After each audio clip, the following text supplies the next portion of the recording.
working on a distillation project to be able to increase the efficiency of our distillation column, and it's a problem that affects distillation columns throughout the United States. About 6% of energy usage comes from distillation columns only. And so what we're going to show you today is our objective was to find a way to control a distillation column more effectively to be able to reduce our energy consumption and our costs. And so I'm going to talk about our process, and then Katie's going to talk about our controllers and our conclusions. So this is a model that we came up with to model a distillation column, and distillation columns are very complex, but basically here what we have is we have our models to predict what the distillation column will do and how it will act, and we also have some disturbances, this top disturbance and bottom disturbances, and then the step changes to model disturbances that would affect a distillation process. And to find the process model and the parameters for it, what we did is we did some step tests.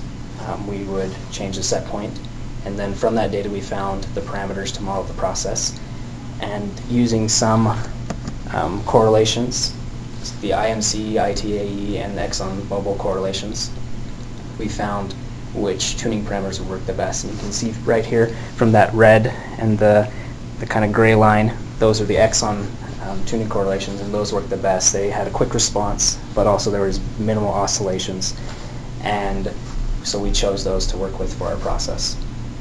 So then we went to implementing those tuning parameters into 3 different types of controllers.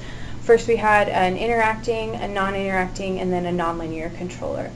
And we implemented those and then had various disturbances within our process, like a change in our feed composition, also a change in set point, and then we measured the response of the different controllers and their ability to hug our new set point. And as you can see, for our top composition response, we were actually quite surprised to find out that our interacting controller performed better than our nonlinear controller in being able to control the process and actually hug the set point. It had a fast response time, and it was able to stay fairly close to our set point, but not quite all the way there. And then when we were actually comparing it for our bottoms composition, we found that the nonlinear controller, as we were expecting to find, is able to have a fairly fast response in getting to the set point, and then also it has minimal overshoot in comparison to the other two, although the interacting controller kind of has comparable overshoot with the nonlinear controller. And so from there we found, just to summarize, that for the bottoms composition, the nonlinear controller worked the best, and for the top, the interacting controller. So then for the recommendations that we make for our company, we recommend that we actually use the interacting controller in order to control our distillation column. We found that the response time in getting to the set point was a lot faster even than the nonlinear controller, and that it's a lot easier to implement and change. Like if any of our process parameters were to change, we would just need to conduct another doublet test and get our parameters and then our tuning parameters, and then we'd be able to quickly implement the feed-forward element of our controller.